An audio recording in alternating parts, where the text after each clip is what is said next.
tonight, guys. Carl. What's you up? see him in the comments. He lives in our city. You know him. You love him. Carl. Yep.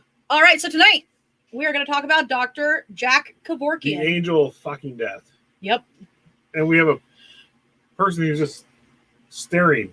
We have, well, he's going to be part of the jokes tonight, I'm sure, as I'm trying to read. Yeah. I'm just realizing that in this lighting, I look freaking Italian. Damn! Or maybe Mexican. Not that I mind. Very much. There we go. I look You know what? exhausted. I'm sorry. A Swede trying to say to look Hispanic is actually pretty fucking hilarious. Pero hablo un poquito español ese. What, you No speak- mucho, pero... You speak more Spanish than I do. Soy un diablo de cama. It's me, I'm Mama. Tom! Wee! Tom, what's going on? Natalie. Natalie! Wee! Nelly, Yay. All right, so here we go. Let's get into this. let's get into this. All the right. angel of You know death what? on Christmas. Hi, Give me a Calvin. sec. Hey, Calvin. Okay, so I just want to say one thing first. Now there are two crazy dudes who can interrupt her. Yes, I got 2 Vikings. 2 Vikings. Yes.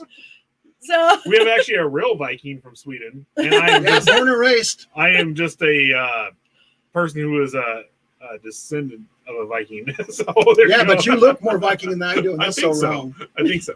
I wanted to put this There you up first. Warning, the following video contains explicit language which may be offensive to some viewers and or inappropriate for children. The And/or. content within this video is intended for mature audiences only. That means I need to exit. Yes. Yes. We got comments real fast. All right, so Hi, Calvin. It's me, Odd Mama. oh, look what it does now. It says his name and This is rad. Like, look. by the way, StreamYard updated last night. Honestly, this is the reason why my phone, like, Tom yesterday, we were doing our chat before we did our little show yesterday. My phone started heating up and froze up. It's because StreamYard updated Look on how Christmas Eve. cool. Hi, Mikey. Okay, so by the way, if I look like crap, I dropped food last night and almost killed my dog. Yeah. I got bruises. Yeah, You see him right there? it was an event. My Mastiff lashed onto my hand last night. Well, she thought that the little one was attacking us and went to attack her, so we had to move her back. And I had to put my hand in And the way. little one was biting us because I was trying to rip food out of her throat because she was choking and she Yeah. seized. She wasn't wrong, but she was wrong about the reason. So let's So let's get into this. On Christmas Eve. So you have Jesus, who gave life on Christmas, a gift, and then you have a griff, and then you have the angel of death, who gives. I was trying to put Slayer on earlier, and for some reason, like We actually do it on YouTube and shared- Facebook are doing some weird stuff. We do it at the end. we can do it at the end. For the record, we are aware that the song Angel of Death is actually about Joseph Mengele. But I thought it was funny because, you know, Angel of Death, Kevorkian. So Yes. And if early you, life. I can throw in here, since most people don't like Joseph Mengele because he was a lunatic murderer and experimenter, Mhm. Yeah, fun he's- fact, he escaped to, I want to say Brazil, Argentina. Argentina. No, he did. He did go to end up- Brazil first. Okay. No, he did. He Peru. Argentina first, and then he moved up to. No, Brazil. Chile. He died No. in Brazil. Yeah, he died in Brazil. But he did go to Chile. Yeah, Yeah. Chile. he was just Chile. chilling. But how did he Chilling. die? He lived a long, prosperous 80 life something. till 1979 when he swam out on his usual lived- swim, had a freaking heart attack or possibly stroke, I forget, and drowned. Yes. Facebook, yep. So at least one Agreed. 1 point to the good guys. Yes. Well, Well, yeah. I think that was. Oh, what's the Secret Service, the Jewish Secret Service, what are they called? Yeah, the the Mossad. Mossad, They found his bones, and they caused him a ton of stress. they would have been like, No, they caused him a ton of stress throughout his entire life. back is killing me from passing out sitting in the chair. I tried to wake you up. Yeah, we tried all to wake tried. We were yelling at you. We tried. Tom. No, but the Mossad actually like caused him so much stress to the point where Mengele never. I don't think he ever slept the entire time.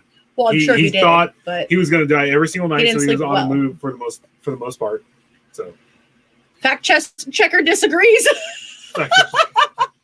all right, Okay. let's get on with this. Okay. So Jack Kevorkian, who was born as Murad Jacob Kevorkian to an Armenian family, He was born May 26, 1928, and he died on June 3rd, 2011. He was an American pathologist and euthanasia proponent. He publicly championed a terminal patient's right to die by physician-assisted suicide.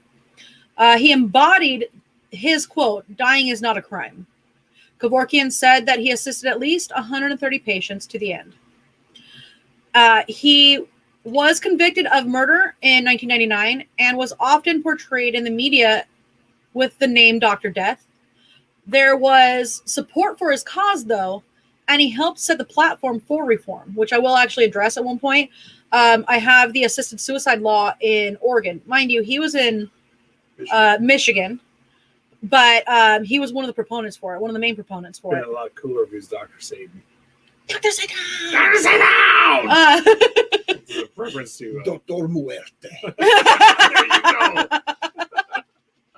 So, in 98, Kevorkian was arrested and tried for his direct role in a case of voluntary euthanasia on a man named Thomas Uke, who suffered from Lou Gehrig's disease, also known as ALS. If you guys remember the people dumping buckets on people's heads of ice, that was what it was for, in support of. He was convicted of second-degree murder, and he served 8 years of his 10 to 25-year sentence. He was released on parole June 1st, 2007, on condition that he would not offer advice, participate, nor be present in the act of any type of suicide involving euthanasia to any other person, as well as neither promote nor talk about the procedure of assisted suicide. So one of the things, okay, I'll actually do it in this next part. Mm-hmm. First Amendment rights, but the way that they see it is, let's go into that. Well, that's what I'm doing. The way that they see it is that if you're a felon, you lose certain rights, including the right to bear arms, including First Amendment rights, stuff like that.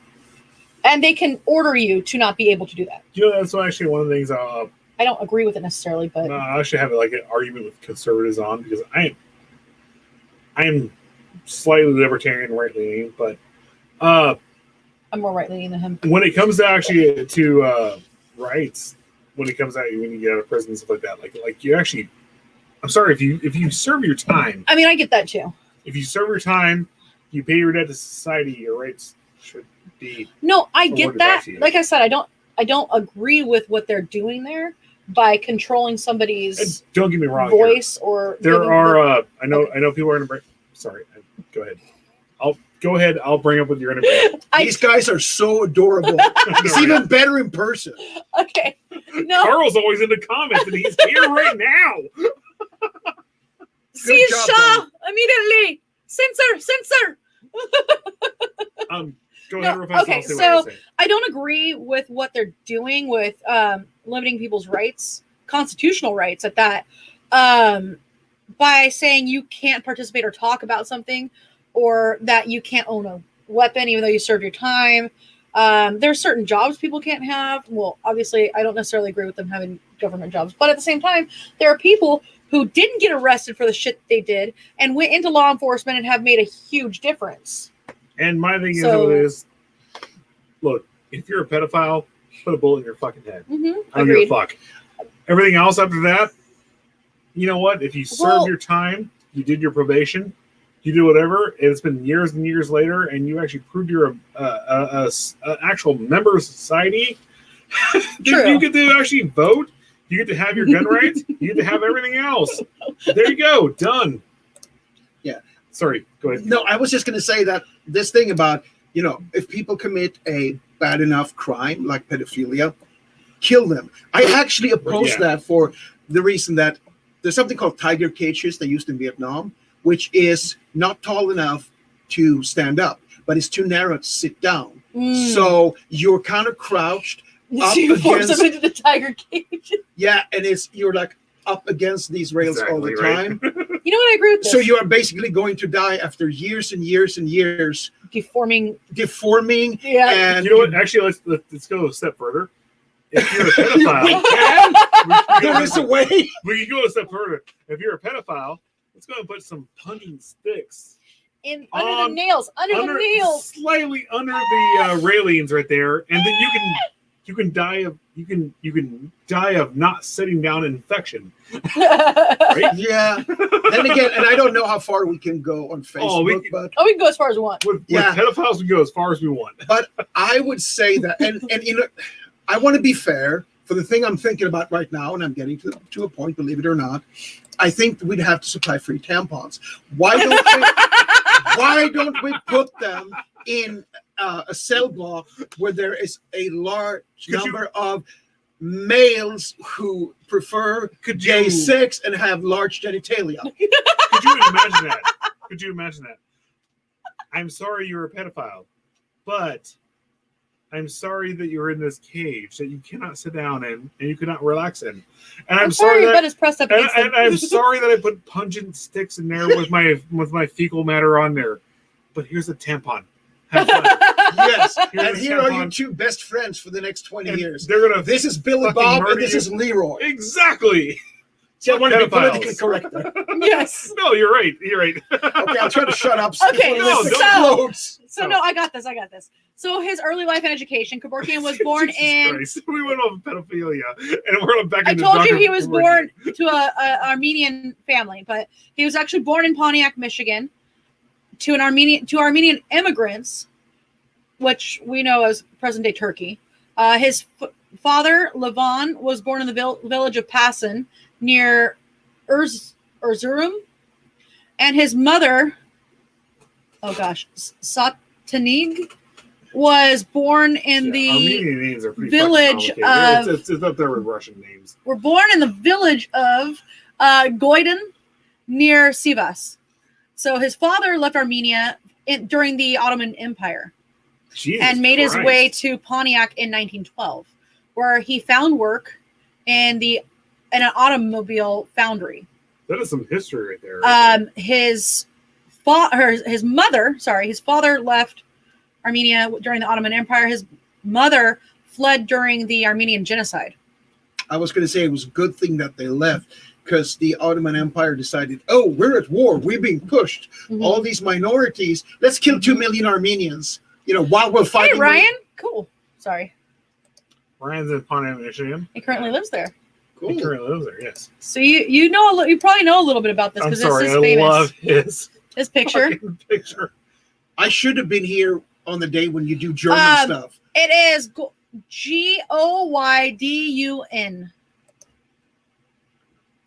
It's not saying Wells. Yes. Oh, well, There you go. okay. You can click off of it now, please. No, click off. Thank you. Sorry. No, stop it. Give me that. Okay. It's just like normal. Okay. So, she actually fled during the Armenian genocide of 1915, finding refuge with relatives in Paris originally, and eventually reuniting with her brother in Pontiac, Michigan. Levon and Satanig met through the Armenian community in their city, where they married and began their family. The couple had a daughter, Margaret, in 1926, followed by son, Murad, and their third child and last was Flora. As a child, his parents would often take him to church weekly. He started questioning the existence of God, as he believed that an all-knowing God would have prevented the Armenian genocide on his extended family. He stopped attending church when he was 12. He was a child prodigy. He was promoted to junior high in the 6th grade and taught himself multiple languages, including German, Russian, Greek, and Japanese. As such, he was often alienated by his peers. He graduated from Pontiac Central High School with honors at the age of 17 in Jesus 1945. Christ, man. In 1952, he graduated from University of Michigan Medical School in Ann Arbor. Kevorkian completed his residency training in anatomical and clinical pathology and briefly conducted research on blood transfusions. This was a man who was not, I'll say this right now, totally not a sociopath. Wow. So he says he knows all about him. He killed one of his victims 5 miles away from his mom's house. Oh, right. Wow. Yeah. That's right. Never let Frank run a nuclear power plant. I'm not a nuclear technician. I'll be sitting there going, stop it. Stop it. Stop it. I work in automotive. He knows and there's cars. I know cars. I know undercarriages. I know all that stuff. But I'm not a nuclear connection. It's not going to happen. So, during his no career, plutonium for you. No plutonium for me. I don't know why am I thinking of The Simpsons right now. Because Homer Simpson. I actually, you know what? Don't. I do see the Homer Simpson in me. The mustache. Maybe because we've been watching The Simpsons a lot. Yeah, I do love The Simpsons. I love I The Simpsons. absolutely love The Simpsons. So, over a period of decades, Kevorkian developed several controversial ideas related to death. In a 1959 journal article, he wrote, "I propose that a prisoner condemned to death by due process of law be allowed to submit by his own free choice to medical experimentation under complete anesthesia." I don't have a problem with that. That's At the time appointed for administering the penalty was a form of execution in lieu of controversial methods prescribed by law. You know what? There is so much. There is so much with me. I know about Carl, but when a death row inmate actually says, "Hey, experiment on me. I'm gonna die. Please do it." I have no problem with that. I don't. I'd be cool If with they that. sign the paperwork and say, Yeah. "I do this willingly," then I don't see why You're it's an gonna issue. die. You're gonna actually end up being. You're gonna leaving this earth. At least you You're can gone. actually do something of good with Yeah, your do body. some good. I mean, like if Ted Just Bundy thought. was like, Well, they didn't look at his brain. they looked at his brain. Ted Bundy He actually had no frontal lobe damage. he had no frontal lobe damage, but actually Really? Ted Bundy Yeah. no, none. He suffered no No frontal lobe damage. He had no frontal impulse lobe control damage. due to it, He but he actually did have really impulse had control. no. And then when it came to nature, so you had nature versus nurture. When it came to nurture, Ted Bundy didn't have. Yes, he did. He had authoritarianism, but he really didn't Well, have it was so the much whole. of it. He didn't know who his dad was, although the idea is But that his is dad that- was his grandpa. Is that really like a? It's not factual. It's a thought. It's a thought. It's a because, theory. Because it wasn't like Kemper. Kemper had nurture. Kemper really did have nurture. Yeah, But like Ted Bundy, it's a Didn't- weird thing. I feel strangely bad for Kemper in a weird way, but I don't necessarily. I feel very bad for Kemper. But I Ted hate the Bundy, things he did. Yeah. Ted Bundy was very much. Ted Bundy was very much. He was Yeah, that's just a true. fucked up dude. I mean, That is true, Tom. That is very true. yeah, right. Might have frontal lobe damage from last night. Ted Bundy was very much. He was just a fucked up individual. Yeah, he individual. was. But He was what I smart remember, though. what I remember from the webcast, would seem to me that just this fact that he didn't know, wait, dad, grandpa, just having all that in his head would be enough to screw somebody up. Yeah, absolutely. Even if you weren't abused as Well, a child. That is true. And the whole thing about like this woman that you grew up with thinking that was your sister What it was. is your mom. It was presented to him at an age like it was an what? age of Yeah. adolescent, not well, adolescence. but then he but, got like, it was that stepdad. It was presented to him at an age of when he was actually maturing, is what that when he was actually going through puberty. Yeah. So it was during a developmental stage, There you go. and so that can mess with your psyche. That could have been but other than that, like Ted Bundy was not fucked in the head. He wasn't messed up in the head. Well, that was one of the things. Also, his mom left during that fight over like finding out that his dad was not his dad. Sister mom. His mom was his sister was his mom and all that stuff. His mom left instead of taking him with me and got with that dude. And that dude didn't necessarily treat him poorly, but he didn't treat him like one of his own. And that happens a lot. That's shitty. Yeah. And putting out a little bit of my personal life. So I'm on one of these delightful dating sites, and actually right now I'm keeping my fingers crossed because I'm talking to somebody.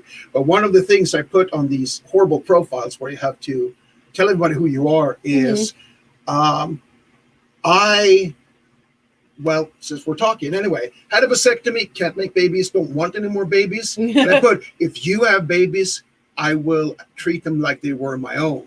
Exactly how it should be. Yeah. And after that, I actually put, I'm kind of a teddy bear, but I'll be a grizzly if someone threatens my people or my family, whatever I put. Yeah. Right? So that's what you got to do. If you have people, if you have kids coming in. Absolutely, Ryan. Sorry, go ahead. Yeah. I totally agree with that. But yeah, and I grew up with an alcoholic stepdad who was my little sister's dad, and it was almost better that he wasn't very much present, because I can just figure how it was if he would have been like, well, Evelyn, my sister, she's my daughter. You're just your mom's son, you know, you can be here, that's cool. That would have messed with me. Oh yeah. You Well, know, that's actually the thing. Like, there's a million people out there, to one serial killer, who actually has what has happened to you. You know, Yeah. You dealt with an abusive alcoholic father figure. and you grew up not wanting to murder people and actually be normal. And He's all, how do you know that? Yeah. I don't know. Only after He I lives went on the into east side of to Bakersfield. tech support. Now I want to murder people every day. But For a point company we will point never being, name. You are not murdering people on the street, so to say. Only mentally on calls. That's the thing. Like with serial killers, like you're not. Or since they can't see us, I'm all. You have the few people who will actually were like, oh my god, I had a bad father, and I'm going to go out and I'm going to blame it all on that. I'm blaming it on them, and I'm going to go out and rape and murder and all this left and right. But then you have, I'm sorry to say this, but you have Carl, who actually had this history. He's like, I'm pretty normal, guys. Sorry, I don't want to do that anymore. You know. Yeah. I don't want to be a part of that. I don't want to do this and stuff like that. Mm-hmm. You know? The only weird time was, but then my mom stopped him because I got tired of him and told him go fuck off. Then I had, it was a metal, it was shaped like a Colt 1911 BB gun. What? And you could only put Shot one in him at a twice. time. No, I just put one in, worked the slide, and aimed straight for his left eye. And I said, you know what? I'm tired of you. Was not a Colt. And That was a real Colt 1911. No, and it he was was not. like It going was to not. continue to walk toward me slowly so I could keep my aim. Guy was really bright. Yeah. Because that was my thing. I figured if I can hit him in the eye, I'll fuck him then up. I can win. And then, you And can then run. my mom jumped and pulled him out of my room. So, with that exception, though, okay. Look, I'll say this right now. I have a mock-up Ruger Colt 1911 under my bed right now. If you want to see it. No, not while we're on the. No, Yeah. stop. Anyway, we're gonna get away from the guns right now. Sorry, I like guns. I do You all too. Like guns. I do Carl was enjoy a- them. Time travel, hunts with guns. Yes. Carl was in the Swedish service. He likes guns too. So They make Okay. Colts. So, Yes. senior doctors at the University of Michigan, Kevorkian's back employer, on track. opposed his proposal, and Kevorkian chose to leave the university rather than stop advocating for his ideas. Ultimately, he gained little support for his plan. He returned to the idea of using death row inmates for medical purposes after Supreme Court's 1976 decision in Gregg versus Georgia reinstituted the death penalty. He advocated harvesting the organs from inmates after death penalty was carried out for transplant into sick patients, but failed to gain cooperation from prison officials. How? I mean, I guess there's the idea of you don't know what kind of drugs they were on, but wouldn't you be able to test that? Wouldn't you be able to see? I'm an what organ they're donor working- on my fucking. I mean, I'm an organ donor card, too. So I also if you're do in, the if you're in the custody of of Be the a Match. state. I'm also part of that Be the Match Yeah, thing. if you're in the which is custody of really a state, give your organs, man. I don't give a fuck. cool. Yeah, absolutely. Well, okay, really fast. I'm going to go on to the Be the Match thing, just because it is Christmas. You know, there's a lot of people that have cancer that Sorry. are struggling right now, and there's a lot of people who have gone through chemo and are working on getting their immune system back up, and that's what Be the Match does. At least it's one of the aspects of Be the Match is they actually help people with their immune system. I'll say this right now. Don't be the match with my liver because I drink a lot. But Okay. everything, kidneys, everything else, let's do this. Anyway, If I die, I'll give you my liver. I'll give everything What else. is that thing called in English? I'm tired. Like where you get an epidural if you're giving birth. Oh. The back. the spine. Epidural? Yeah, the spine. No, it's straight up. It's called getting an But epidural. where do you get it? Is what he's saying. Yeah, it's the a lower part, lumbar. yeah, it's a part of the spine where you might need a transplant, and it's really really hard to get it. And Lower lumbar. yeah, in the spine. And I don't know if it applies to anybody here, but one thing I know is if you're mixed race, because you have mixed DNA, like I worked with a guy who is half Hispanic, half Japanese. He said to get a match for that stuff. And Yeah. it so bugs the fudge out of me that I don't remember what it's called. Well, But you can say Sorry, fuck going it. on what you're saying. Yeah, Well, he doesn't usually say it very often. I know. But what you're going with what you're saying, the reason why BeTheMatch.org is there is because they actually match people with nearly exact DNA Yeah. for that exact purpose, because it's not just their blood type. It has very little to do with the blood type, actually. Yeah. They're going into the marrow, and they actually need the person to be as close to their DNA match, whatever. Yeah. The person to be as close to their DNA match as possible in order for it to work properly and not be. I hate to say this right now, but Carl's bringing out our inner Scandinavian. I said whatever. Yeah, our inner- Pearson? The our inner Pearson. Pearson. No, it's Irish. My- You're no. a Pearson. It happens a lot. I love Carl. He's fucking awesome. He, Are we gonna interrupt her more? With Yes. This is how it goes. as a pathologist at Pontiac General Hospital, Kevorkian experimented with transfusing blood from the recently deceased into live patients. He drew blood from corpses recently brought into the hospital and transferred it successfully into the bodies of hospital staff members, who did this willingly, by the way. I was gonna ask you. Kevorkian thought that the U.S. military might be interested in using this technique to help wounded soldiers during a battle, but the Pentagon was not interested. Really? Yeah. So What? in the 1980s, Kevorkian wrote a series of articles for the German journal Medicine and Law that laid out his thinking on the ethics of euthanasia. And I Did was, you say 40s? no, it was 80s. Okay, sorry. And I'm sorry to make this joke, but of course the Germans would be down for that. They would, because Euthanasia. the Germans did euthanasia. They really did. I'm joking, and that was a horrible joke, and hopefully we don't get in trouble for that one. It's- In 1987, I'm trying to avoid that now, Kevorkian started advertising in Detroit newspapers as a physician consultant for dead counseling. His first public assisted suicide of Janet Adkins, a 54-year-old woman diagnosed in 1989 with Alzheimer's, took place in 1990. Charges of murders were dropped on December 13th, 1990, as there were, at the time, no laws in Michigan regarding assisted suicide. In 1991, however, the state of Michigan revoked Kevorkian's medical license and made it clear that, given his actions, he You was see no when I longer start permitted laughing. to practice medicine it pops up or right to there. work with patients. I'm sorry. Tom's all stop yawning. I'm like, come I on. read that and I had to yawn. I'm all, Sorry, Tom. makes me laugh at our comments, and Tom knows how StreamYard works. Oh, on a totally note that has nothing to do with this, and Liz is. I'm so glad Frank is in between this because she's going to stab me. Tom, get some kind of rubber gear that's mainly on for your forehead. Yes, and then go back, because then when you pass out next time, it's bang, bang, bang, bang, bang. Oh shit! I'm just seeing it right I'm now. sorry. I'm so sorry, guy. Okay, I'm okay. so sorry.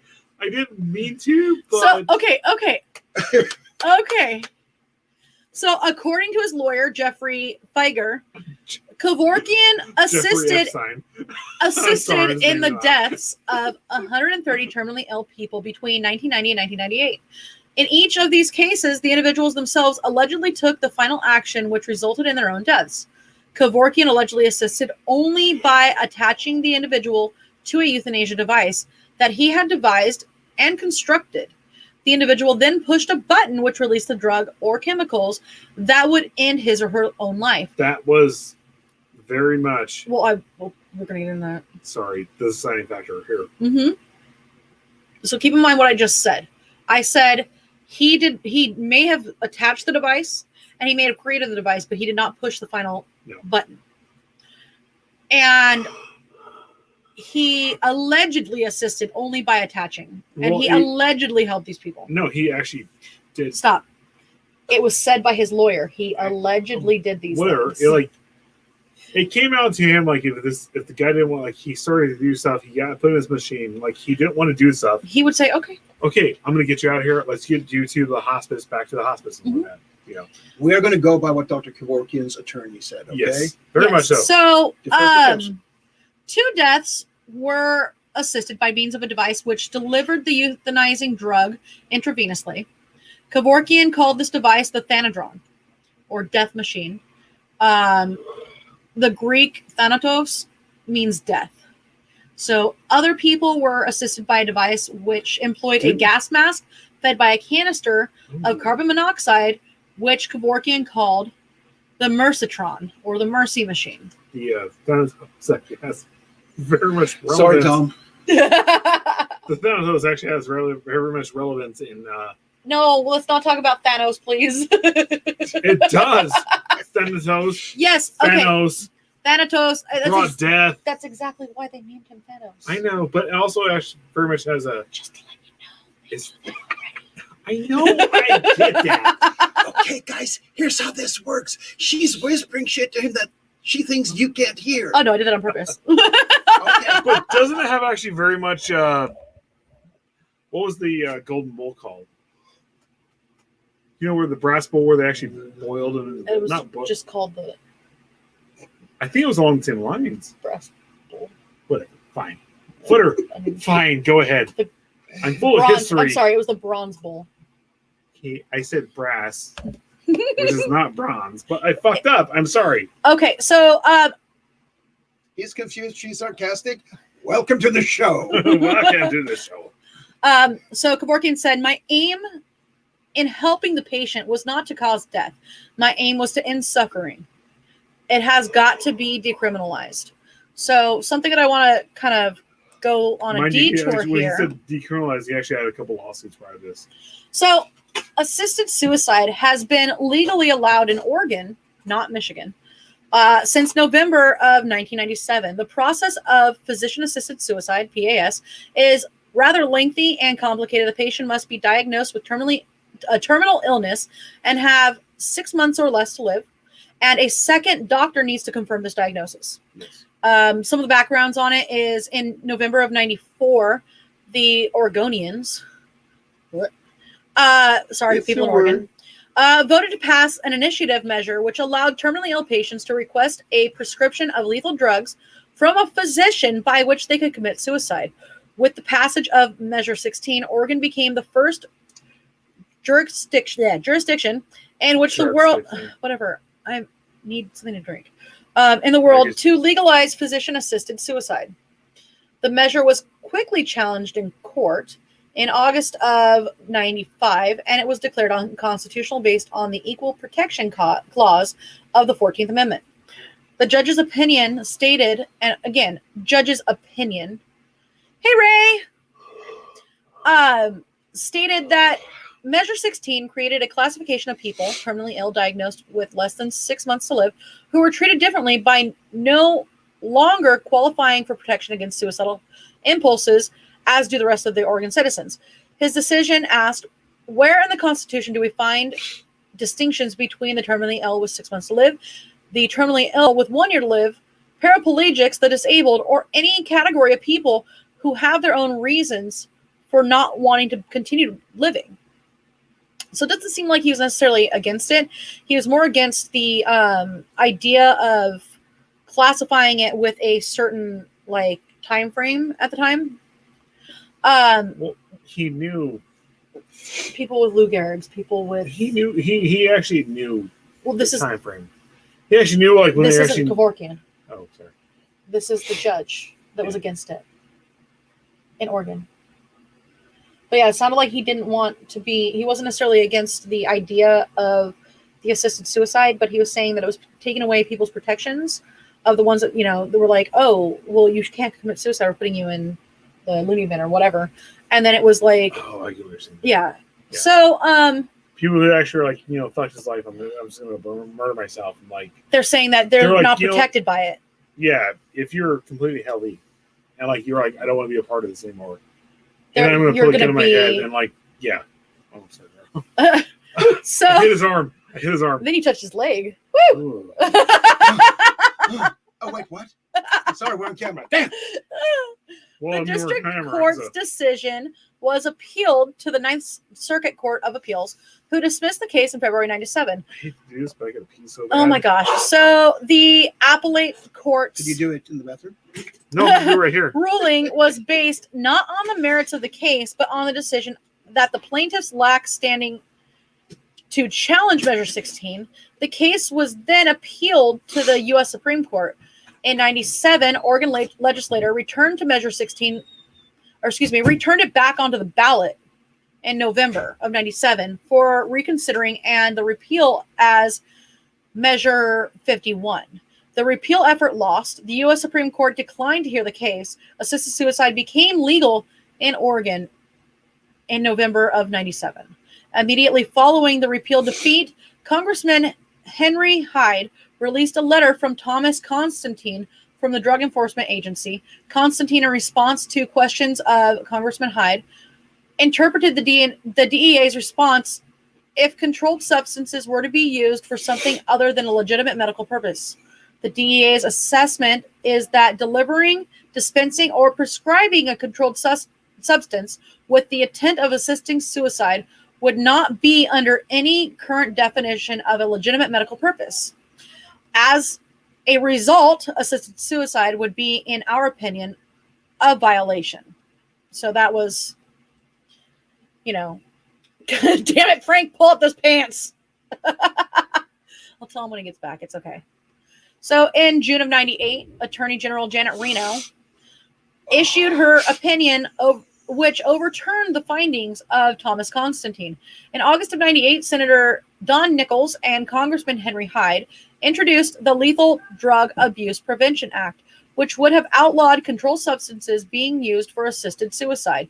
The bill received a hearing in the House and the Senate, but was not voted on. Assisted suicide has now been legally allowed in Oregon since November of 97. So I don't need to go into the whole thing here, but it does talk a little bit more from what I found. If you wanted to go to this is, if you go to, it's ortl.org. It is Understanding Assisted Suicide, Oregon Right to Live. It talks a little bit about the description of the physician-assisted suicide and what it means, which I actually can talk about a little bit because it ties into Kevorkian. But it also talks about depression and physician-assisted suicide. So the process of physician-assisted suicide, or PAS, is rather lengthy and complicated. The patient must be diagnosed with a terminal illness and have 6 months or less to live. A second doctor must confirm this diagnosis. There is no requirement for any psychiatric examination. If the doctor thinks that the patient is suffering from depression, he can order a psychiatric exam. In 94, a survey showed 94% of doctors cannot recognize depression. In 2004, only 5% of PAS victims had psychiatric exams. After qualifying as a candidate for PAS, the patient must verbally request assisted suicide drugs twice. These requests must be separated by at least 15 days. The patient then signs a written request witnessed by 2 people, and the doctor can then write the prescription. After getting... Dear God. My niece is screaming at my other niece, my great nieces right now. Megan! Okay.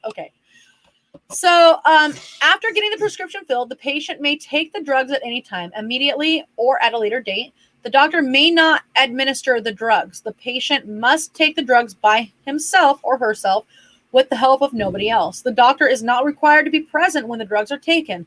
A report must be filed with the state by the intending physician, but no oversight is permitted in the matter. So in 2019, the Oregon legislature passed the bill 579. This bill eliminated the waiting period for those diagnosed with 2 weeks or less to live. The Journal and the Mayo Clinic proceedings in a November 2005 article presented that survival predictions are made as part of the study for 468 patients in hospice programs. Only 20% of the predictions were accurate.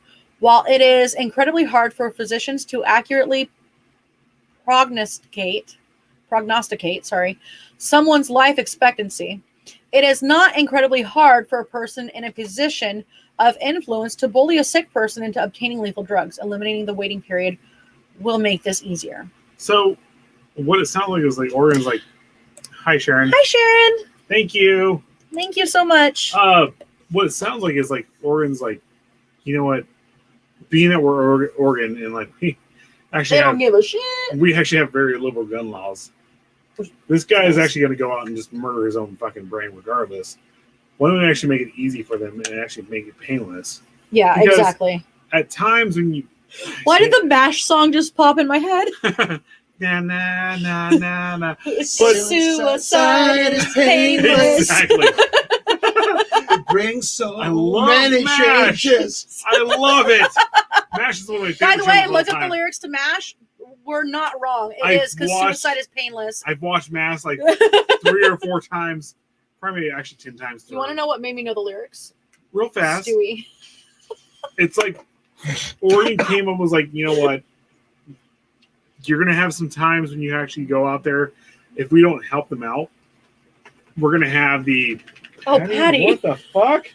Well, a dog like shaking her head down here right now. What is going on? What is like this? It's only Patty. It could be worse. But you have Oregon going out there and if they're gonna blow their brains out with a gun, which is gonna cause some It is. issues. Suicide is painless is the name of the song. You're right. Yeah. You're gonna have a gun cause some issues. Sometimes you don't have it right to your head, and you blow your jaw off, and your center is suffering. Twisty. Yeah, right. And then other times, like you just don't do it right. You really don't do it right. And they're like, you know what? Fuck it. Here you go. Here you go. Here's some pills. Here's something else. We're gonna help you out here. Two things about this stuff. One is that judge. Correct me if I'm wrong. That judge said because of 14th Amendment they could not have assisted suicide. Yeah, he was saying it was in part because they were labeling a prognosis as opposed to like saying, well, what about this person who is a paraplegic? That they're going to live, but what about quality of life? Yeah, because the thing is, except 2 things. 1, 2. The first one is this: the 14th Amendment is very debated because basically the 14th Amendment was that Civil War is over. Just because you were a slave doesn't mean we can block you from voting, block you from doing anything. You're now a full citizen of the Union. And that has gone into a lot of judges saying that, well, that means that everybody has to be the same. Like technically, you can't use 14th Amendment to say gay marriage is automatically legal. As an example, I'm not talking against gay marriage, but it was like nobody's against it here. No one's against it. But because it's about protection. Basically, we can't use it to say that, we can kill Liz, but we can't kill Carl, because we both have the same protection. But to deny people something like this judge did, that is not what the 14th Amendment. So that amendment is about. He cited the 14th Amendment, but it seems in the It's wrong. a dill hole. Well, actually, it didn't seem like he was necessarily against the idea, but he was more saying, why are you saying that this person here doesn't have the right to kill themselves if they want to, but this person here does? That's what I was gathering from it. I could be wrong. Yeah. And then the second thing, one of my favorite things is, when Frank talked about that too, I'm not Italian. Not that I know. Sorry. I don't know. You're doing your hand gestures. Yeah. You're up there. I'm not gay and I'm not Italian. Oh, But he's Swedish. Yeah. Very much 95% of gun deaths in America Are suicides. are suicides. Yes. So that I think basically tells some of the people I don't agree with to go fuck off. Not to actually get into the gun deaths. You just brought it up. When you bring up gun deaths and like, oh my God, America is so much on the gun deaths and they have so much of gun problems. When you actually minus out, which is what the FBI does, everything is illegal, right? If you commit suicide with a gun, it's illegal. Yeah. So then they lump it into gun deaths, and then they're like, oh, look how bad our gun deaths are. And then you take out the main cities, Chicago, LA, and Louisiana and New York, our actual gun deaths are very fucking low. Chicago, if you take out Chicago, or Detroit, it's Chicago. Detroit, all those cities. Yeah. But if you actually Detroit, not so much if anymore. you actually take out even like the Because nobody lives there anymore. Yeah, but Chicago's mind still. you, And it's we're talking about, gentrified. So we're talking, yeah, very much so. If you take out the suicide deaths with guns, there's not that many. there's not that many gun deaths in In America at all. comparison. Especially with us being a very pro Second Amendment country, there's no gun deaths. There actually very little because Well, don't say there's no. There are some, but There are it's it's there not, are some. Yeah. When you go to the bigger cities, but there's Well, very no, little. like talking about No, like there- listen. I'm talking about like stuff like Columbine that happens and stuff like that. But there's Mass also shootings do something to happen. be said for But you also have the mass. timing of a lot of those You shootings. also have mass. Yeah. You also have mass knifings and mass axings. Well, yeah, in England. Yeah, actually, yeah. In Australia, in all these other places, they're like, well, we're going to do guns. We don't have guns anymore. Yeah. No, then they're also, we don't also have here. We don't have knives. We're going to ban knives. We're going to do this other stuff. But we have cleaning supplies. Let's just make it explosive here. Yeah. And I forget what I was going to say. So that's two things. I got one more. Another thing was that, be nice to the first responders. Try to get a drug. Don't blow your brains out because they have to pick up after you. Yes. And then I forget his real name, Damon Burr's wormhole. Ray. And then Ray, you say insulin. I am a diabetic. And when I get I get 5 of these quick pen injectors at a time. And I forget how much is in there. Is it 300? So I put in 20 in the evening and 10 in the morning, right? Units. I could give myself, I think, 1,500 units at the same time if I wanted to. Yeah. So, yeah. And for anyone watching the show, he's not saying that he wants to do that. Oh, yeah. to those of you who are not part of this group and who are intellectually challenged, hi, Facebook. I am not encouraging suicide. Yeah, not at all. And we're not encouraging this at all. This is just a talk on Kevorkian in general and his thought process. So, according to the report by Detroit Free Press, 60% of the patients who died with Kevorkian's help were not terminally ill, and at least 13 had not complained of pain. The report further asserted that Kevorkian's counseling was too brief, with it with at least 19 patients dying less than 24 hours after the first meeting, and lack of psychiatric exam in at least 19 cases. Stop right there. So, did you say how much died 24 hours later? 19 of them. Okay, that's a little much. That's a little much. That's a little fast. No, it's not a little fast. It's a little much. Yeah. Because I do see why people actually look into it, because if this is supposed to be a suicide machine, you're supposed to be dead in like that. But 24 hours later, you're suffering. No. That's not what they meant. Oh, no. I just said my bruised hand. I'm sorry. Okay, listen. So explain it better to me.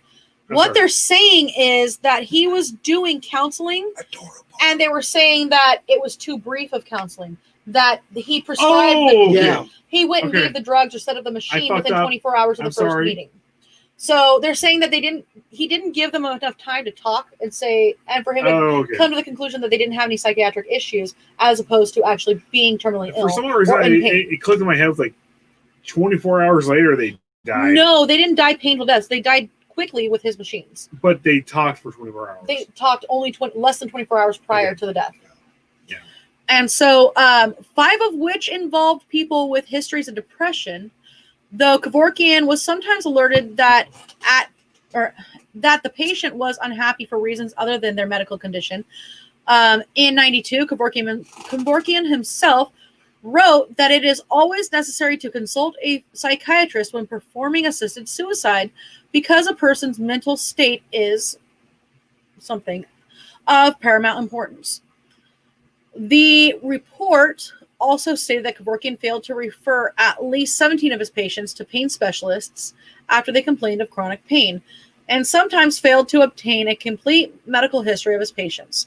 With at least 3 autopsies of suicides Kevorkian had assisted with, showing the person who committed suicide to have no physical sign of disease.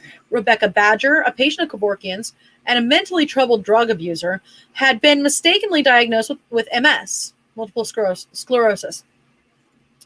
The report also stated, hold on, I'll get to it in a second, that Janet Adkins, Kevorkian's first euthanasia patient, had been chosen without Kevorkian ever speaking to her, only with her husband. And that when Kevorkian first met Adkins 2 days before her assisted suicide, he made no real effort to discover whether Adkins was wishing to end her life. As the Michigan Court of Appeals put in 1995, ruling upholding an order against Kevorkian's activities, according to the economist, in the let me see. Studies of those who sought out Dr. Kevorkian, however, suggest that though many had a worsening illness, it was not usually terminal. Autopsies showed 5 people had no disease at all. Little over a third were in pain. Some presumably suffered from no more than hypochondria or depression. Really? Oh my gosh. Yeah, I want to say, Ray, that when I first realized I had diabetes, I was driving to the hospital because I was visiting my wife who was in the cancer ward. And I knew a little bit because I am just too curious and learn things even if I don't need it. So when she poked me, the nurse in the ER, and it showed, what was it, a little over 500, she almost crapped her pants. And she, sit here, don't move, sir. We're going to get you a bed. I'm like, woman, I'm not ignorant. Don't have any symptoms. I'm not going to pass out. I don't have, I'm lucid. It's going to be cool. I just, I don't mind if you hurry. And she, yeah, just sit there. I was like, there's no point. This is an RN, mind you. Yeah. And so they, me too. Yeah, they went just in and got me a bed and took care of it. And then even the doctor made a little drama show. I got bad news for you, buddy, said the sturdy female doctor. You get diabetes. Like, I figured that out when the freeway signs were blurry. What do we do from here? I figured that out when I actually ended up here because I had that candy bar.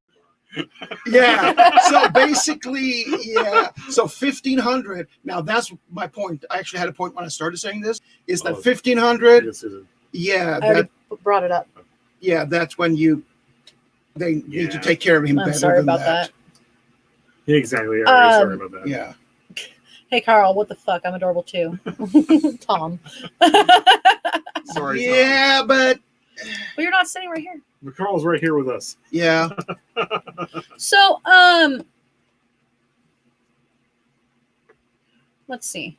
Here we go. In response, Kevorkian's attorney, Jeffrey Feiger, published an essay stating, "I've never met any doctor who lived by such exacting guidelines as Kevorkian." He published them in an article for the American Journal of Forensic Psychiatry in '92. Last year, he got a committee of doctors, the Physicians of Mercy, to lay down new guidelines, which he scrupulously follows. However, Feiger stated that Kevorkian found it difficult to follow his exact guidelines because of persecution and prosecution, adding that he's proposed these guidelines saying this is what ought to be done. These are not to be done in times of war, and we're at war. Ray is also on top of blood sugar. Isn't it? He's also fighting cancer here right now. And he is kicking its ass. Yeah. He's doing great. Yeah. Oh, I remember that from a chat. Yeah.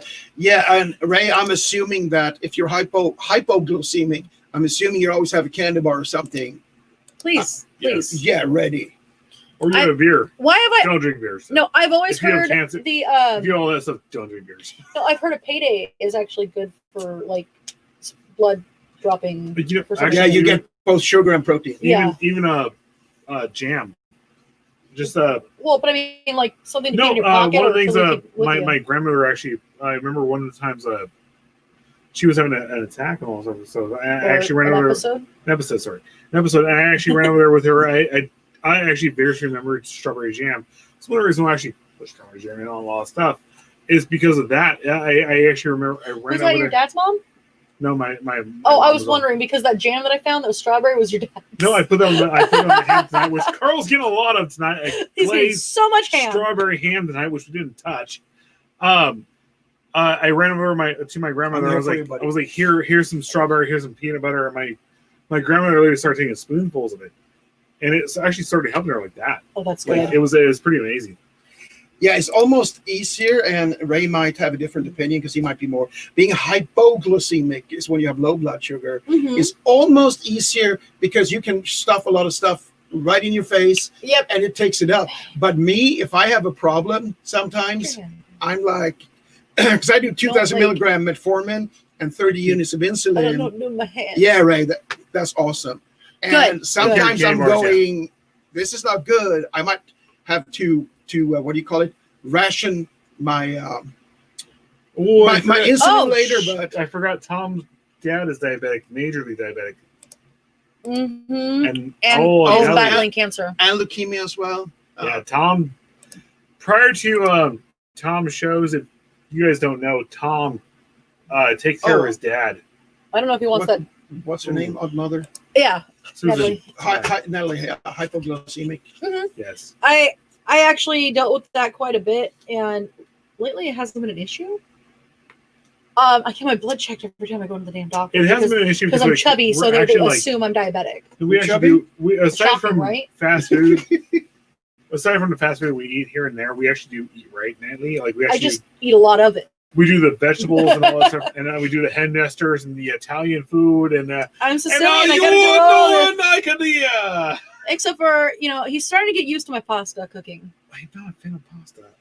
You're with a Sicilian. I You love have to. pasta, but it fills me up. It fills me up too much. I make raviolis. He can't even eat a whole plate. I have like 3 or 4 of them and I'm done. I make lasagna. No, it's multiple myeloma. Oh, Wow. All right, Well, so actually, isn't, like, let me get back on this real that's the big thing in fast. Sweden is pasta, right? The spaghetti. Yeah, Sweden has been so internationalized that it's a lot of pizza, a lot of pasta, Oh, God. American fast food.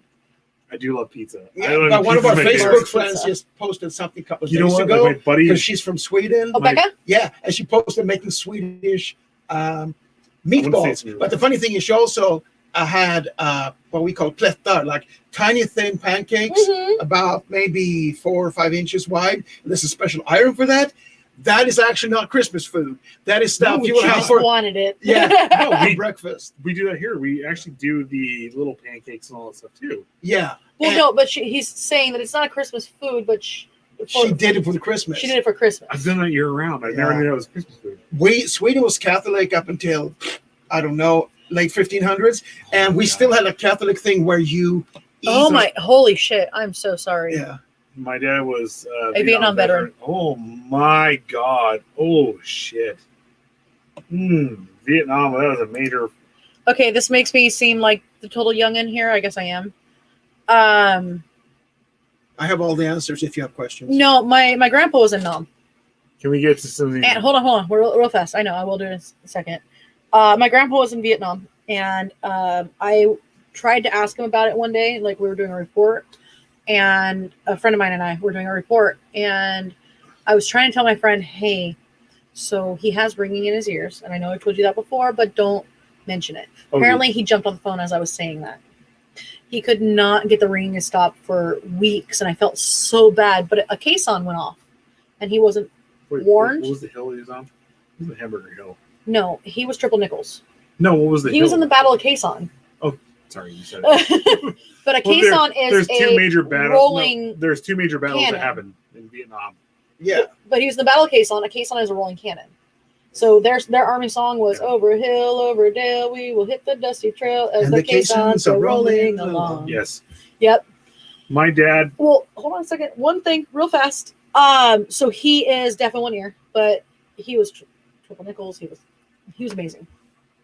So My dad got lucky, and I'll say this: he got lucky. He got he reported for his draft day, reported for his draft day, expecting to go to Vietnam.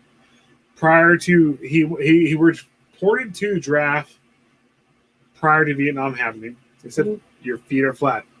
4F. He reported to the second time, thinking he's going to Vietnam. because why do they care so much about flat feet, right? Yeah, exactly. And he was ready to go. He was ready to go, and it was my dad. He was an honorable man. I think I mixed up the triple nickel. He was very much an honorable man, and they looked down his feet. 4F again. He would have done it.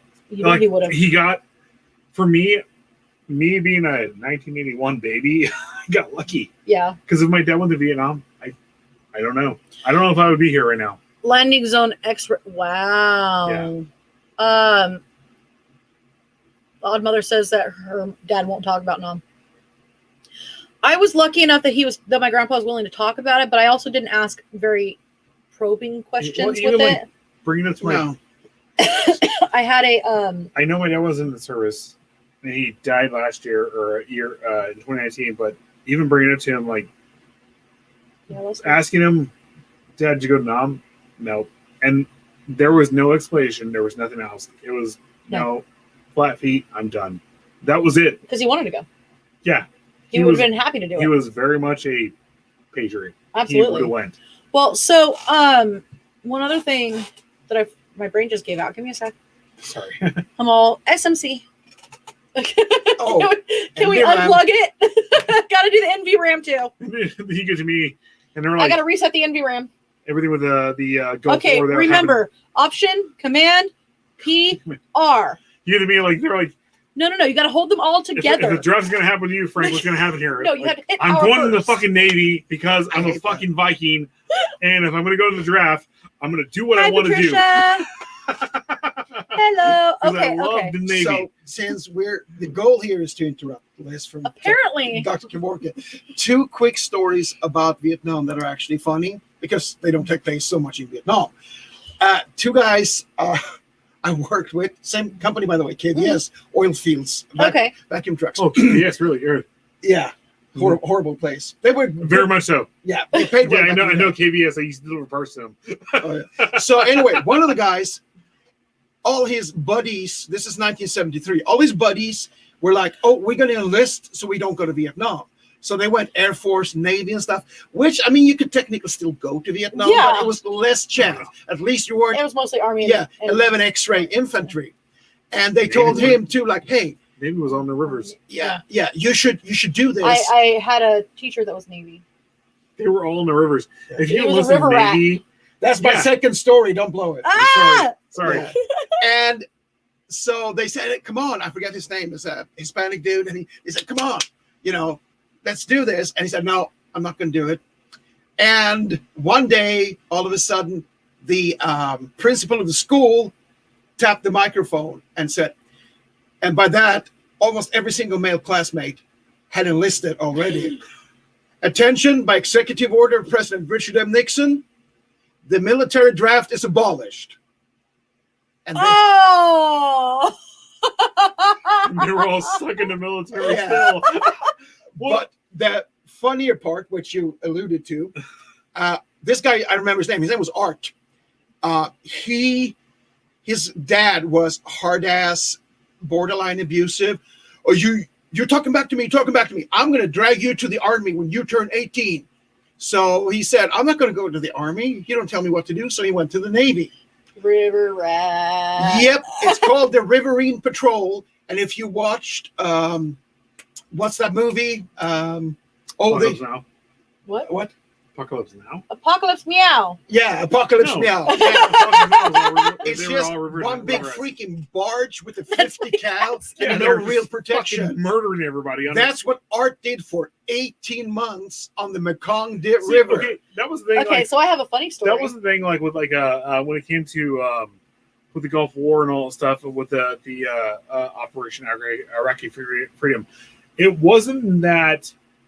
Okay, it wasn't that we were going to go or not. It was that if a draft came up, and a draft was actually being talked about left and right, and like my buddy and me, like we're getting ready to sign up for the Navy, it was how long we were going to go and fucking murder people for.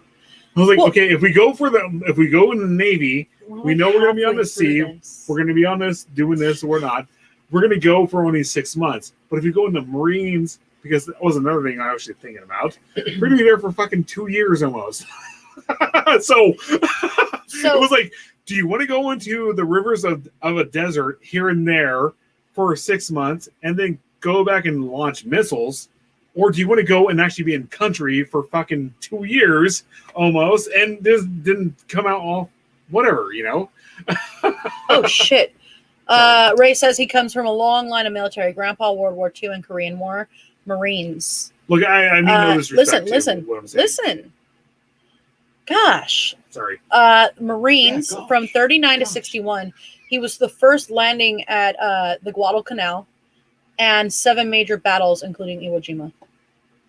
Yeah. But I will say real quick, if you do go to the Navy, there's actually one. I forget where it is now. It's like Nebraska or China Lake too, which is there is one in the middle of the country. I want to say Nebraska or Kansas. There is a naval station there, and I think it's about ordnance. So you will never see the ocean ever. No, that's China Lake too. Look at Patricia ever see said the that her uncle was a CB. Oh, awesome. Awesome. Yay! Viet Cong shows up and goes, "Okay, we want to blow you up because you build things." I have an interesting story. Then I'll get back to Kevorkian. We may do a second part on Kevorkian, to be honest. So I used to work for a gentleman.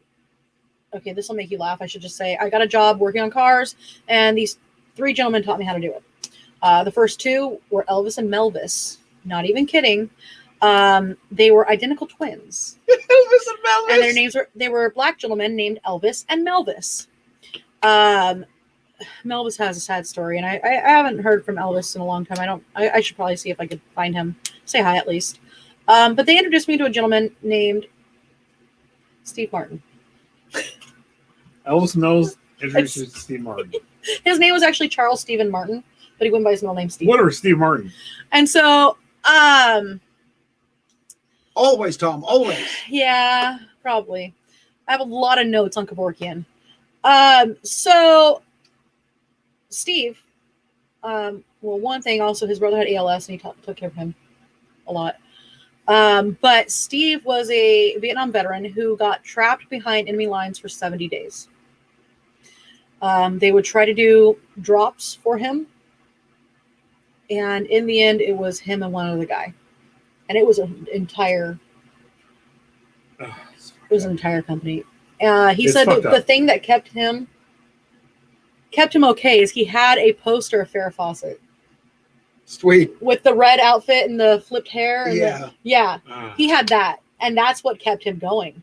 And you know, he tried to make it to the drop point several times, and well, Charlie showed up. There's also a reason he doesn't go by his first name. There's a Charlie. thing you said here. Yeah. His first name was actually Charlie. There's something you said here to bring it up. The trader. What? What's her face name? Oh, Hanoi Jane. Oh, Hanoi Jane.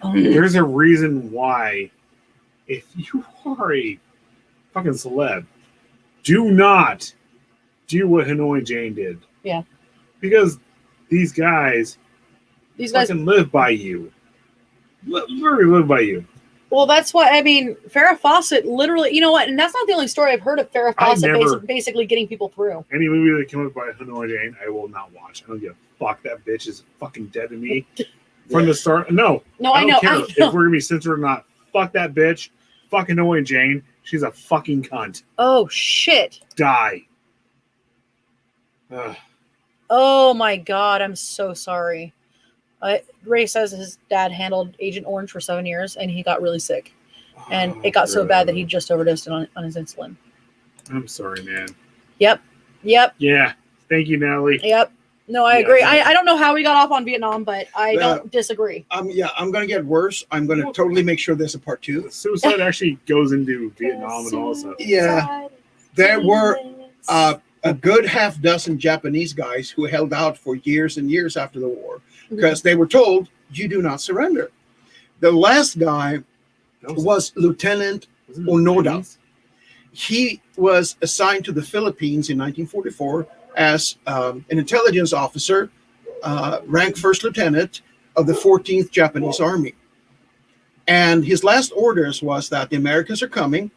You will hold out. You will not surrender, no matter what happens. Even if they tell you the emperor abdicated and the country is destroyed, you will not surrender.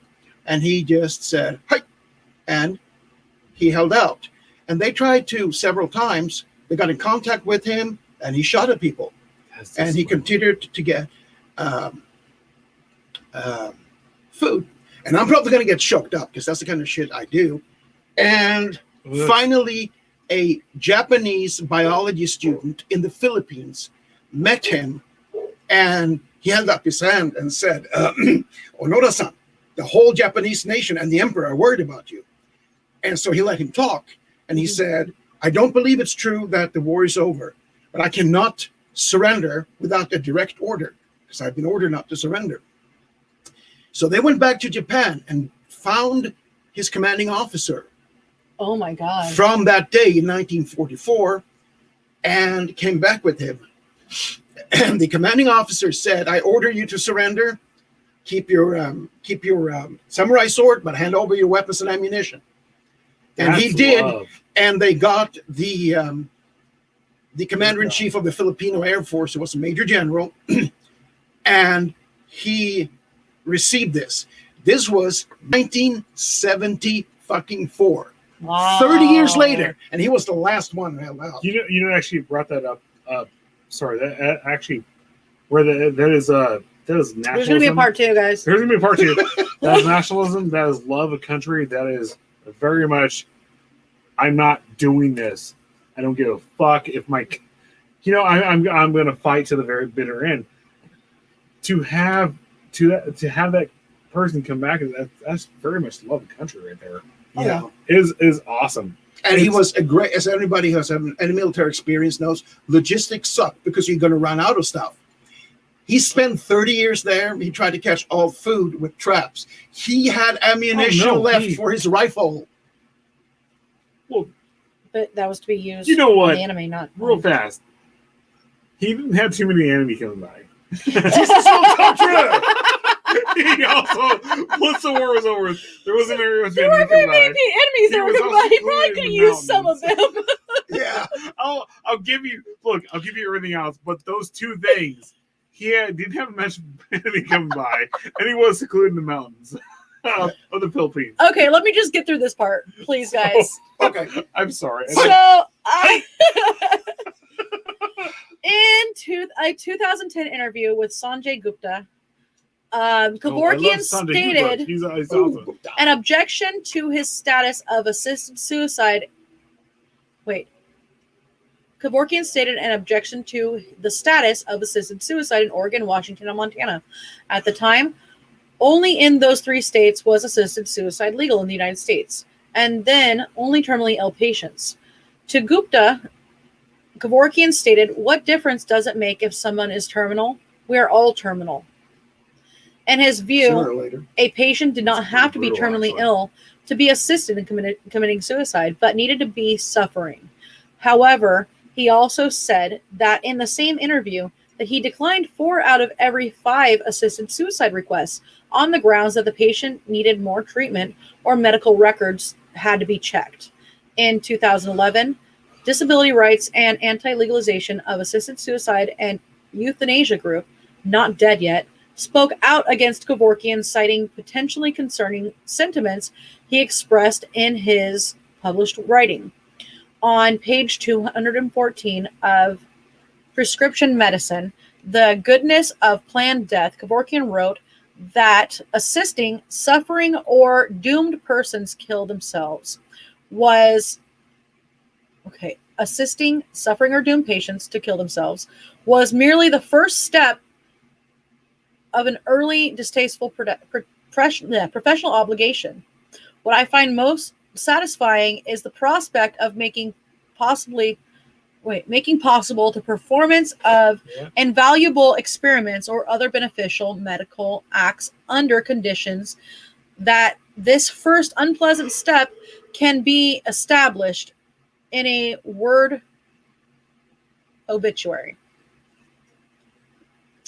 In a journal article titled "The Last Fearsome Taboo: Medical Aspects of Planned Death," Kevorkian also detailed anesthetizing, experimenting on, and utilizing the organs of a disabled newborn as a token of daring and highly imaginative research that would be possible beyond the constraints of traditional but outmoded, hopelessly inadequate, and essentially irrelevant ethical codes now sustained for the most part by vacuous sentimental reverence. So let me bring us in real fast. I know there's 3 of us here right now. Have any of us really? That was brutal, though. That idea right there is. Yeah, that. The reason why I'm going to bring this up right now. Have you thought your own mortality? Of course. The Of end of your course. and can you go into detail about it? Hi, Chris. How you would end yourself if Hi, it James, happens that to I don't go see. this route? Well, I have thought about it because my mind is, like I said before, too much knowledge. Not necessarily much of it is useful, Well, but I like to be ahead of the game and map. Can I interject real fast? Like, I know. Why did you ask the question then interject? No, I'm sorry. I know Carl's actually been in the military, and like he has actually been there. You were in Bosnia, right? Yeah, one very brief firefight. But I didn't have time to That's more consider. than I was actually in. Yeah, Yeah, but that was too fast to consider anything. It was all automatic. but if it happened, how? I mean, like your mortality, like how would it happen? You know, How I would want to go? Yeah. Well, like I said, I honestly would feel sorry for first responders if I blew my brains out. Oh my God. Now, the Roman patricians, when they killed themselves, they lay down in very hot water. And again, YouTube, law enforcement, everybody, we're not advocating this. If you're that dumb, go play in traffic. Exactly. Yeah, very hot water. We're not advocating suicide, but if you're dumb, go play in traffic. We were simply talking about. That's your fault. Anyway, if you're Go in very step on hot Legos. water in your bathtub, that's what they did. And then they slit a few arteries. It And gets the blood flowing. yeah, the blood comes out, but it goes slowly. So you're just sort of drifting away. And it's going to be messy in the bathtub, but it's not like blowing your brains out. And if I were ever, and I hope I don't get in that situation to kill myself, that would be the way to go, because it's kind of painless, and because the warm water also does that. And you don't have to have an icky scene that these poor first responders have to come in and clean up. Next. So, of course, I've thought about my own mortality. And then, of course, I go down the rabbit hole thinking about it some nights. And it's really sometimes terrifying, to be honest with you. But it's just the idea of, like, knowing that one day we are not going to exist. And then it's just a little blip in history. And to be honest, may not even be remembered on my, and it's interesting though, because it's not like it is a foreign idea. Everyone knows that you live and you die. Well, exactly. But facing your own mortality and thinking about it in depth kind of takes you to a whole new place when you're thinking about it. I know in my 30s, I know in my 20s, like I thought I was immortal, right? Like I actually really I believe. want to say 25 is when I really. When I was immortal in my 20s, and I believed, like, and we're gonna my side right now. I believe I was immortal, and I believed nothing was gonna happen to me. And all of a sudden, like 31 happened. 31 happened, and my knee started hurting me. My knee is actually, I fucked my knee up last night. Actually, if you actually saw, like, if we were actually capturing video, I'm looking around right now because I actually messed up my right knee with everything happening last night, and my right palm, if you can see. That's not a shadow. That's a bruise. That is very much a bruise. But real fast. I'm sorry to interrupt you. Real fast. Ray just said the day that you're born is the beginning of your death in time. It's very much so true. Mm-hmm. I always envision my death. I don't know, it's like something like. I always envision my death like actually in. I can't do it. I'm gonna sound like a sociopath here, or narcissist. I always envision my death like actually helping people. Well, Yeah. I always envision my death like I don't organ want to. donor. I don't want to die. Like, just being like, oh my god, like I just fucking died because like in a car crash or whatnot. I always envision my death. I always envision my vision. Yeah. I'm Really? drunk. Yes, I always yes. envision my death being the person taking a grenade or whatnot. That's creepy. That's exactly how I want to go. Yeah, I get that. Yeah, very much so. Basically helping somebody else. I'm hitting your wall. It's because we have penises. We're kind of wired differently. Well, I don't know. I guess mine was a little more selfish, really, because it wasn't just like. No, for me, yours was awesome, actually. It's weird though, because like, no joke, I have totally gone down the rabbit hole just thinking about it. Like, more than likely, like my death is actually like in reality, it's just going to be time of my deathbed, like my father. It really is. It's probably just me. Like one day, I'm gonna come home from work, I'm gonna have a heart attack, and that's the end of it. Well, no, we're But gonna what I really want to happen make is sure that doesn't happen. is So we're rushing your beard before then. yeah, Mhm. exactly. What I really want to happen is me saving people or something like that or whatnot. Well, you're an organ donor, so Exactly.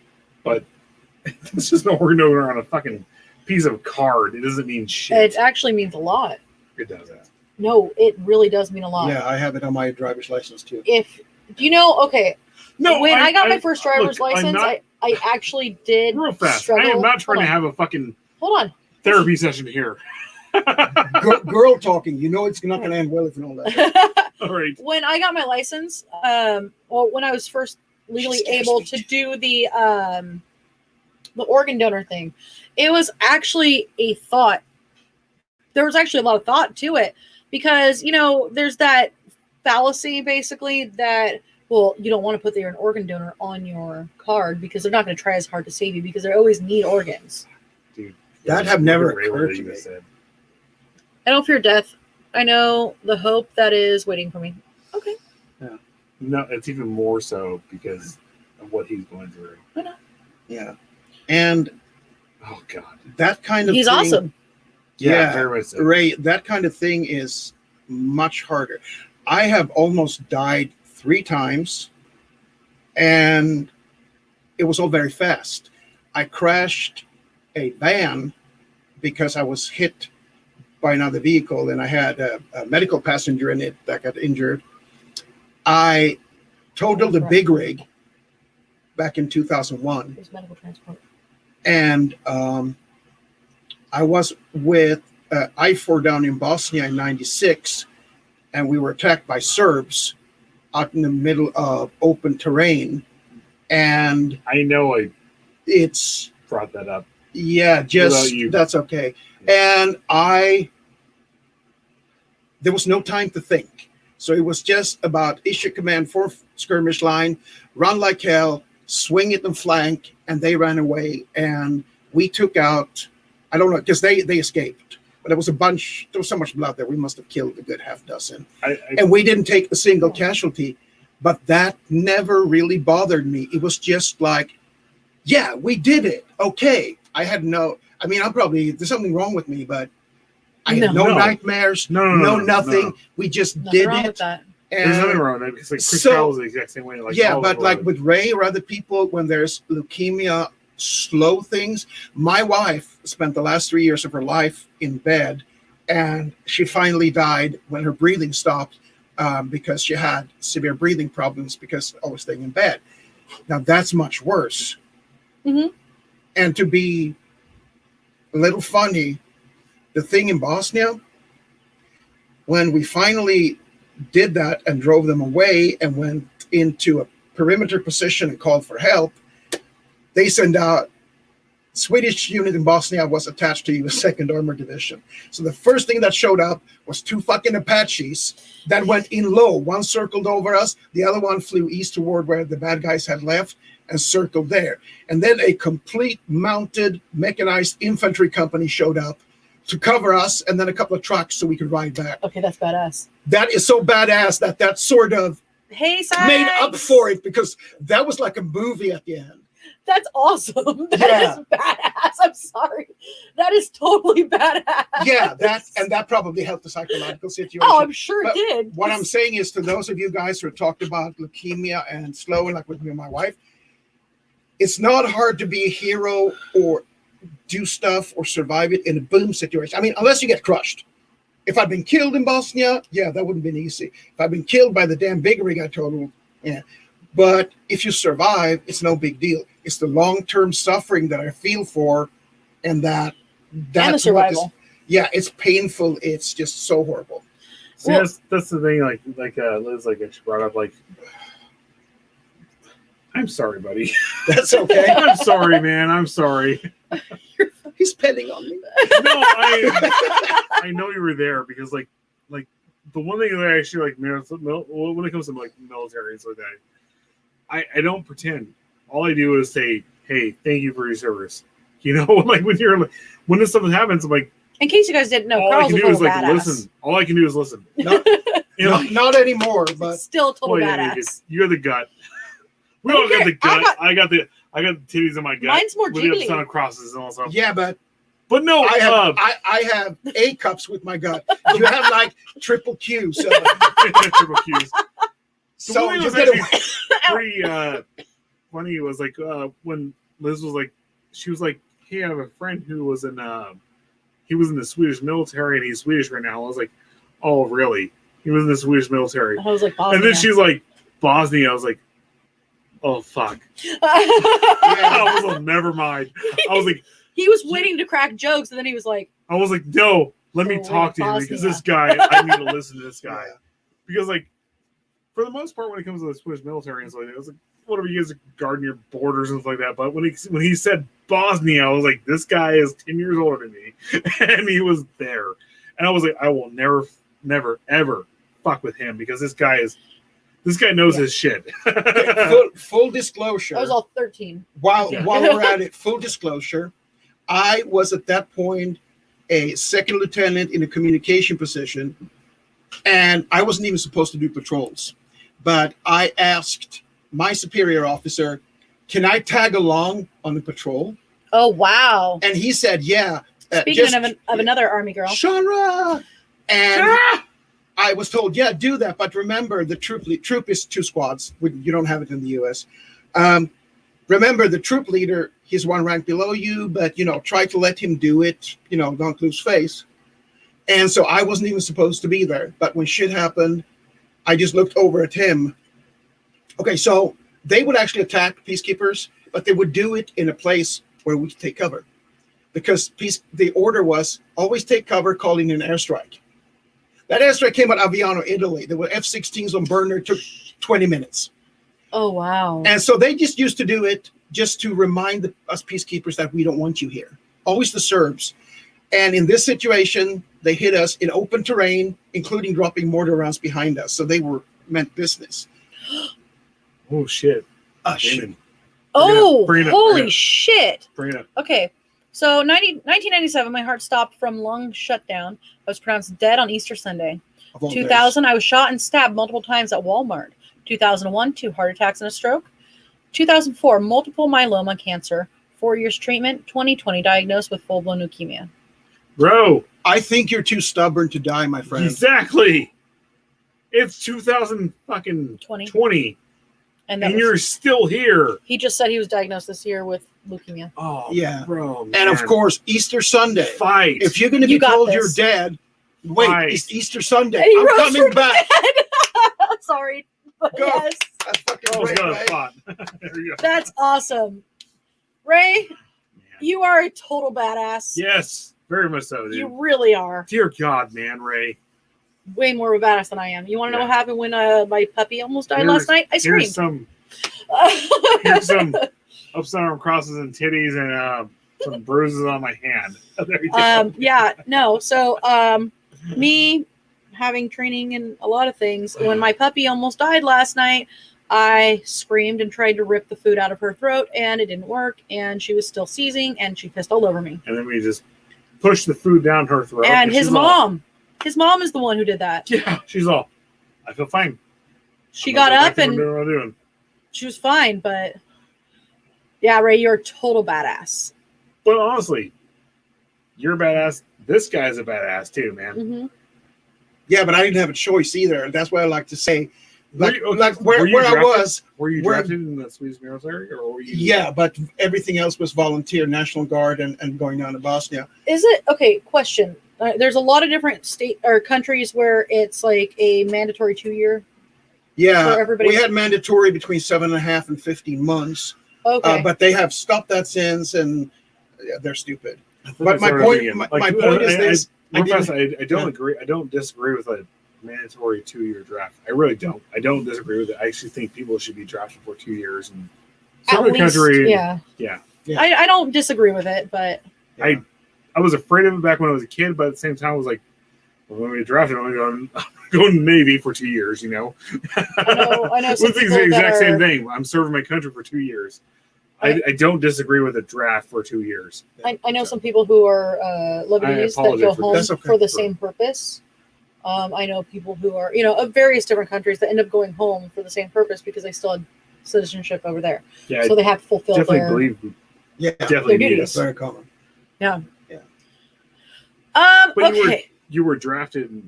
I was drafted but I did like what's called here junior RTC for 4 years. Yeah. And then I did my 10 months draft service, mandatory service. And then I did 11 years National Guard service, weekend warrior. 11 years. Yes, for the So whole. were you over here doing your weekend guard? No. This was 88 to 99. Oh, wow. Yeah. But no, like I said, my point is that I was just a tag along. I wasn't supposed to be there. And when the first couple of shots rang out over our heads because they couldn't shoot worth shit, I thought, oh, it's just, well, we don't have anywhere to take cover.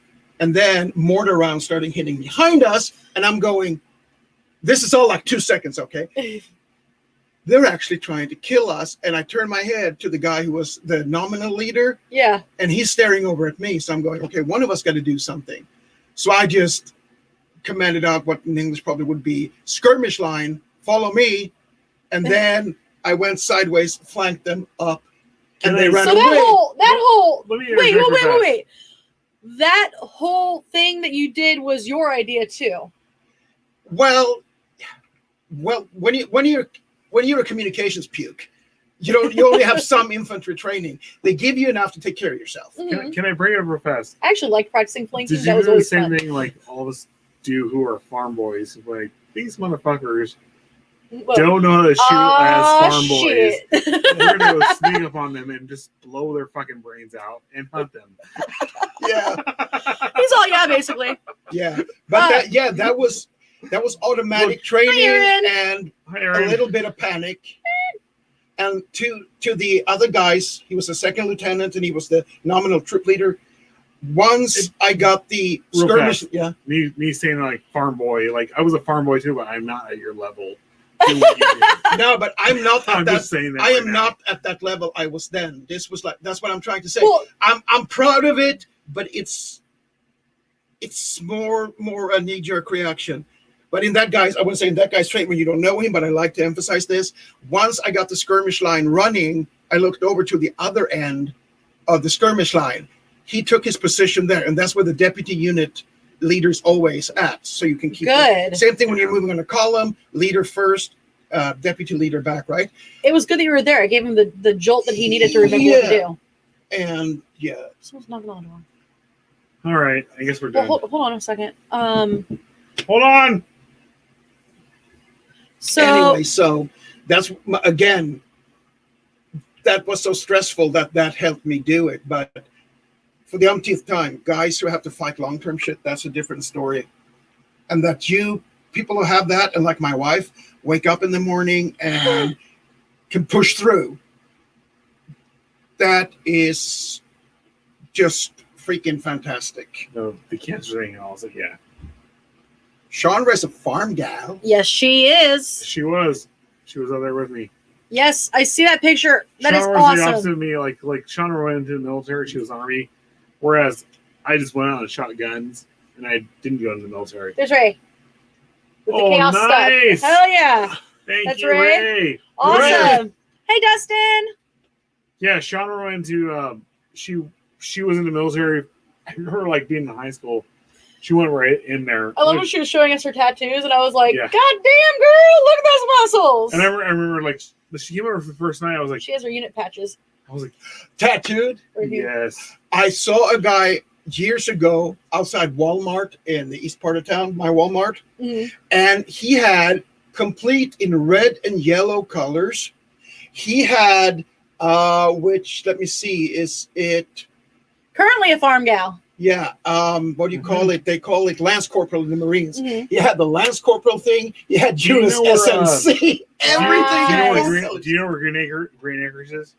Around Green Acres. Green Acres, Rosedale. Uh, Green Acres out here. That's where Shauna lives. oh, is that like past Allen Road a little Yes. bit? Mhm. Yeah, I kind of know That where it is. area, well, not past Elmore, but it's past Callaway. And like Shauna went in the military, where like me being a farm boy, like I was like, I'm just shooting guns out in my backyard, and I'm like, I just want to be free. All right. So, So I guess we're gonna guys, end this. we're gonna end it. You know what? Do you want to do a show tomorrow? Do you want to do a show on Sunday? Doesn't Sunday. matter. I'm gonna be exhausted no matter what. We'll be back Sunday. There will So- be 4 more parts of Kevorkian because me and Frank have talked so much. It's fine. Maybe 5. So We we're don't going to remember everything start else. the next show for Look, Kevorkian. This guy we're gonna is finish it up. Bosnia, so I actually want to ask him questions. Green Acres is the place to be. Thank you. Oh, Thank Green you. Acres is the place to be. But you know, like, I know we're going off like multiple parts of Kevorkian, but Thank you. this guy was in Bosnia and actually talking to him about Bosnia, who's willing to talk about. You're willing to talk about it. Like, I'm happy to ask you. Yeah, because it questions. wasn't traumatizing. That's why I think it's something wrong with me. No, Well, there's some people who are whatever. Yeah, exactly. Right. green eggs and ham. So Is that what they serve at Green Acres? Green Eggs and Ham? I don't know. I don't know. I would not like it Sykes, here or there. I would not like them I anywhere. Sykes, I will text you later. Sorry. Okay, so Sunday We're gonna finish. Sunday on we're gonna Sunday. finish off Kevorkian. We'll announce the time. We're gonna start with his artwork, which you guys will actually be Farm living. pleasantly surprised by. Well, I think I don't know if any of you knew that he did art. But yeah, awesome, Ray. Thank you. I'll probably be working, so it'll be a lot faster show. Yeah. Carl won't be here. Carl will not be here, sadly, but excuse me. What? I do. Yeah, we're gonna start off with his artwork. So going into the new year, I do believe finish off. Yeah, thank you. Oh, He's already been finished boo, off. Tom, boo. He already got finished off. In You should- 2011. I should put that on the screen, I think. You know, that's like I said. That's one of the problems. Like, we had a person Wait. from Bosnia. Remember, Green Acres. That's the place to be. It is. Farm living is life for me. We surround ourselves with veterans. That's how it happens. And the minute like they come into our lives, I'm like, Tell us me. about your experiences. And I want to hear this stuff. And I want to actually be caring and love you. And like, actually tell me. Right? I know, I said it out loud. Okay. But I'm like, tell me about your experiences. And then like, it takes So- the whole show. Real fast. So here, your time and stuff. Okay. We're You s- don't we're need still to on announce. audio, right? Yes, we are. We're still on I both. just want to say Just let you know. Look, there you go. officially that I probably would tell a camera. even if he wants to carry me and cuddle me, I would honestly, if I had to cuddle one of these people, it would be her. They call me old-fashioned, but god dang it. You know the funny part about this is, all night long, this guy right here is all, oh, you're very much, you. How did he Fighting- turn into I don't know. I just Oh, the accent. Russian- Super Mario. Russian/Italian? You would beat me up, and this guy like He's all- talking about he was in Bosnia. I'm a I'm like, plumber. he's like talking about he was in Bosnia. I'm like, how would I beat you up? No, but here's the thing. Excuse me, Okay. guys. Hold up a fist to the camera. Yeah. See, and I No. have these girly fists, right? But No, in you Boston, don't. No, Wait, hold give your me- fist up. Hold your fist up. It's bigger. yeah, yours is bigger. No, yours is And I never bigger. tell a Wait, guy Let that. me see your hand. Let me see Look your at hand. that. Look at my little hand. No, real But- fast. Bring it back up real fast. Maybe it's the same size. Yours the is a same little size. wider. No, Yeah. but this guy who was actually in combat. Yeah, but in tell me Bosnia, about I Farm had- Boy. I had what is originally called, we call it AK-4. It's a G3 German assault rifle, There's no way. 7.62. There's no way I would lose to you in a second. Yeah. Now, if I had I a would. G3, probably, I but would lose to a you. fist fight, hell no. No. My knees are shot too. We No, can kick no. each other on the knees to see who's the next We- first. We're gonna be like, oh my god. Stop for a second. Let's just go get a beer. I don't care. Yeah. My knees are hurt. I don't care. So, okay, to finish this off, I wanted to show you guys a picture here. This is Kevorkian. Jack Kevorkian Which we weren't talking about. with one of at his all. machines. Oh, we're talking about him today, huh? Yeah. Here's Jack Kevorkian as well. Yes. We will be back on Sunday at 6:30. Sunday at 6. Well, maybe 6. Yeah, 6:30. 6:30. And then I also wanted to mention that on the 1st of January, we are going to be talking about the Stanford prison experiment, which is a very What day interesting is the one. 1st of January? It's a Friday. Oh, we are. Hence, You're hence right. us being on, since we're on Fridays and stuff. You're right. I forgot about that. And you know what happens on Friday the 1st? Unless they change our schedule, I am off. There will We'll have be Carl here. chaos. All right, so guys, There's somebody in the group named Chaos, right? yes, Yes. Yes. But when Chaos. if it was only Yakin that counts, Yakin. I am worse. All right, guys. So thank you all for joining us tonight and taking the time to pay attention to us on Christmas of all nights. Christmas. We will be finishing up the Angel of Death on Sunday at 6:30. Please join us. And other than that, have a Merry Christmas. Thank you. Yeah, And you know what? I want to show this one again. Pump my neck. All right. Good night, guys. I don't think